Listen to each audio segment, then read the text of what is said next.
So I was watching this video of this meat eater and this vegan that were debating each other. Now, the debate seems kind of scripted in favor of veganism. However, I thought I'd go through it and maybe point some stuff out. Now, this is not nutrition or medical advice. This is just my opinion. Anyway, let's get into this. Oh, I'm a hypocrite. Yeah. I'm the hypocrite. Yes, you are. No, my values are aligned with my actions. So you're saying just because lions kill others, then we should be cruel. Is that what you're saying? The way she is moving her hands and composing herself makes me feel really uncomfortable. But anyway, let's listen to this. I'm not saying we should be cruel. I'm saying we should care about the people. Is it cruel to tell poor people you can only eat vegan stuff? It is pretty cruel to tell people that they can only eat vegan stuff because from the research I have done and over 4.5 million years of human evolution, meat has been an important part of a human being's diet. So yes, I would say it's cruel to tell anybody that they should only eat plant material. Is that They what we're can't doing? even afford Is it. that what They we're can't. doing? Yes, that is in fact what you're trying to do. You're trying to convince everybody to eat the way that you do. Yes. Now, let's just get into the actual debate, not this shouting competition, and we'll go from there. Now, let's go straight into the debate. Loyana! Okay, for my first point, how can it be ethical to kill an animal just because you enjoy the taste of it? To me, a life is not comparable to a few seconds of pleasure. Well, for me and most other people, I do in fact enjoy eating meat, and I do like the taste of it. Like I like eating steak, I like eating chicken, but I wouldn't say that's the reason why I eat it. I eat it because I believe it's optimal, it's satiating, it fills me up, it makes me feel better than eating a bunch of plant material. So it really is not for my taste pleasure per se. Even though I enjoy it, I find it nutritious, it fills me up, it's good. I disagree. We don't eat meat just for the pleasure of it. We eat meat because we need to get the nutrients inside the meat. Like to get a healthy lifestyle, you need fruits, you need like pasta, you need all kinds of stuff, but you also need the stuff. Now, this is kind of where my opinion will come in. I do not believe that the human diet needs to consist of any grains or pasta. And if you are going to eat fruit, that should be kept at a minimum, in my opinion, due to the amount of glucose in them. They do have some benefits like hydration. Then again, don't take this as medical advice. But as for grains, these were kind of foods that people that didn't have any money would eat. Like they would take grains, and they would also try to recreate meat by either stretching the meat with the grains, the little meat they have, or using red tomato sauce to imitate animal products. And now it was the rich people; those were the ones that ate the meat, and there's a reason for that because they found meat to be the most satiating. You get from meat. Vitamin B12, for example, you can only get from meat. And if you don't eat B12, what might happen is that you can get dizzy, you can lose your strength, you can get very, very weak. So that's a risk that I'm not willing to take. That is a very good point to make. Vegan diets do lack B12. There really is no plant source for B12. It comes from animals.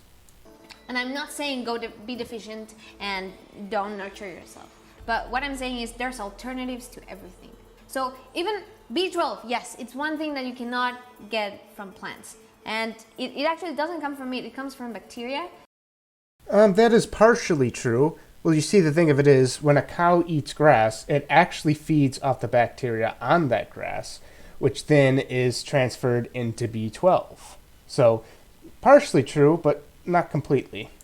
And the reason we're not getting it is because we wash our fruits and our veggies, right? There is some truth to this because animal droppings on the ground would be responsible for some levels of B12. So basically you're eating shit.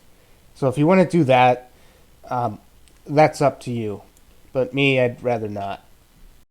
But we can get a vegan alternative of that through taking pills. And I'd rather take 2 pills per week than have an animal get killed. Now, I'm not an expert, but it's always best to get your vitamins from natural sources rather than taking a supplement. But either way, not all B12 supplements are vegan, and those that are, they're usually made with these chemicals right here. And not a doctor once again saying, but if you look up these and you look up side effects, you'll find that these can cause some problems. And Anyway, yeah, just supplements. If you need to supplement, you kind of already got an idea. This diet is not natural. For me. But that's the thing, I don't want to eat pills. I don't want my diet to be full of pills. Like, I don't want to feed my kids with pills. I don't want to feed my... It's not full of pills. It's a vitamin that you can take. And anyways, animals are getting B12 artificially as well. They're getting these supplements. So I'd rather just remove the middleman and get it straight without any killing. Okay, so right here they're kind of misleading you once again. Sure, B12 does come from bacteria. However, the animal needs to eat the grass, which has the bacteria, which then, in the stomach, in the digestive system, the cow converts it into B12. We as humans can't do that because we don't have stomachs like cows do. We're very different than cows, which is pretty obvious. As for them being artificially supplemented with B12, the animals, there may be some cases of that, but usually that's because the cows are not being fed what they should be, which they should be fed grass-fed and pasture-raised, which would be ideal meat to get. And not every farm may do that, and I'm not sure exactly what supplements they are giving these animals. I don't know if those supplements are vegan also. So really, it's just best to look out for grass-fed beef, and you're all good. Fair enough, fair enough. Okay, but like, beyond that, there's also the idea of who pays for this meat, who pays for your food, who has the money to pay for that food. Those vitamins cost money. The vegan option costs money. Are you gonna go to like a third world country and tell them, okay, you're gonna have to eat vegan options when they can't barely afford to get water? Well, it can be argued that the cheapest options are the vegan ones because you got like rice, lentils, potatoes. But at the end of the day, I believe it's really a privilege to be able to choose what you eat. It's not just that you have the money for it, it's also that you have the time, that you have the access to information, and that you have the freedom to choose what you want to eat. So all these are elements that are a privilege to have. And because I have that, then I will choose to not support killing every time that I can. Now, I can agree with some of what she says. It is kind of a privilege to be able to choose what we eat. I get people in third world countries really don't have that option. However, pre-agriculture times, when we were eating naturally as we could, we were eating about 80% animal products, and mostly from large ruminant animals, and very little plant material. And the plant material we did consume had very little carbohydrates, because lots of the vegetables and fruits that you see around today, in their natural state, are completely different. Like actually cucumbers. If you eat a wild cucumber, they are actually poisonous. But however, the domesticated version, you can eat it. So I have a problem here. Like, first of all, like, it's about the food chain. Like, we are not in the same space as other people in the food chain. Like, we are humans, we are above animals. You only care, I believe that you only care about animals because they have a face, because they're your pets, because they're your cats, because they're your dogs. But if I was to ask you a question right now, would you care about the well-being of cockroaches? Would you care about the well-being of worms? So I don't kill cockroaches, but I do kill mosquitoes. So I get what you mean. And there is a dissonance between my morals and my actions in that sense. And that's a dissonance that I've had, like, and most people have it all their lives, where they try to justify their actions to like, no, it makes sense. There's a reason I've been doing it. So yes, I agree. I still have some selective empathy, but I will try as much as possible to extend my kindness to the most that I can and to reduce the cruelty as much as possible. Okay, I don't know if you're aware of this, but the vegan food that you eat, what it took in order to get that food was lots of crop deaths. Even deer and larger animals can get caught and hit by these combine harvesters as well, and some of them actually die slow and painful deaths. Now, they oftentimes will have hunters that come in, they will shoot the birds down, and so you can grow a field full of corn or soy or whatever it is you're trying to grow. So by reducing harm as much as possible, you're really not. You see, I can have some land that's grass, and I can have a cow on there, or have some cows. They walk around. I don't necessarily have to cut down every single tree. And one cow can feed a person for up to a year. And also, when you eat a more ketogenic diet, you tend to stay full longer, so you don't eat as much. I think it's only natural. Like lions eat antelopes. Like tigers eat humans, if they could, you know? Like we are in the jungle. This is the law of the jungle. And if we are more powerful than other beings, we are entitled to eat them. Like maybe not too much, maybe not like to destroy wildlife, but we are entitled to eating animals. Dolphins rape, so should we? Like, This is why people don't take veganism seriously, because of stupid sayings like that. There's a difference between getting food for survival, eating a natural species-specific diet, and assaulting someone. That is completely different. I don't think we can justify our actions to what nature does. And also this whole like hippy-dipsy concept of like the circle of life. Like, it's so disrupted by now. That's not how it is.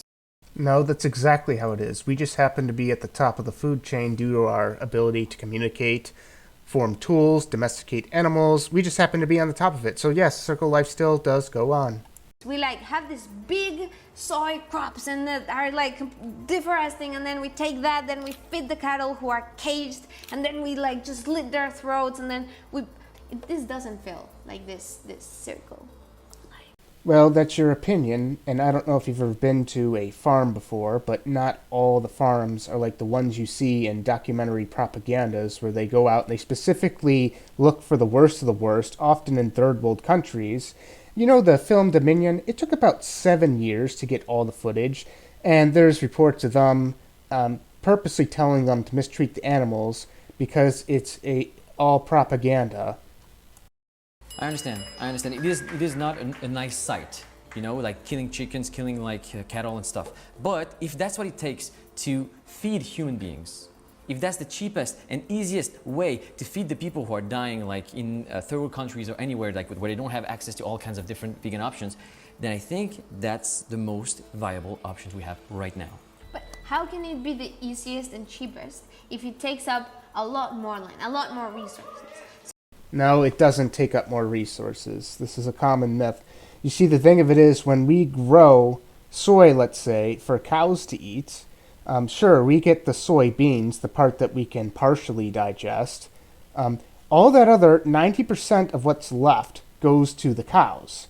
So 90% of that field we already can't eat. So it does not create more land. Also, same example, grass-fed beef. You can have cows on a patch of grassland, and yes, they can eat the grass, and one cow will feed one person up to a year. If they only eat one meal a day, it can last even longer. So one thing that really shocked me when I learned is that it takes 18 times more land to have a diet that has meat on it than one that is based on plants. And this is because you have a middleman. You take the plants, you feed them to the animal, and then you eat the animal. If you just remove the middleman, you need way less plants. We get to feed everyone, and it has a lesser impact on the environment. Well, I kind of just went over why that necessarily isn't how it works. It seems like it would work that way, but you see, when you get these studies, they can often be bought and paid for and have a specific bias where you can mislead people, kind of like what you did with the B12 thing that we addressed earlier. Yes, that happens. Yes, lots of this is propaganda. There's money to be made behind it. Yes, you can get research that is bought and paid for with a specific bias. Anyway, that's it for this video. You can watch the full video. I'll put in the link in the description. I didn't cover everything in there, but I got a good chunk of it and explained my thoughts pretty clearly. Thanks for watching. Please subscribe if you would like to see more from me. And have a good rest of your day, evening, whatever time it is. Thanks.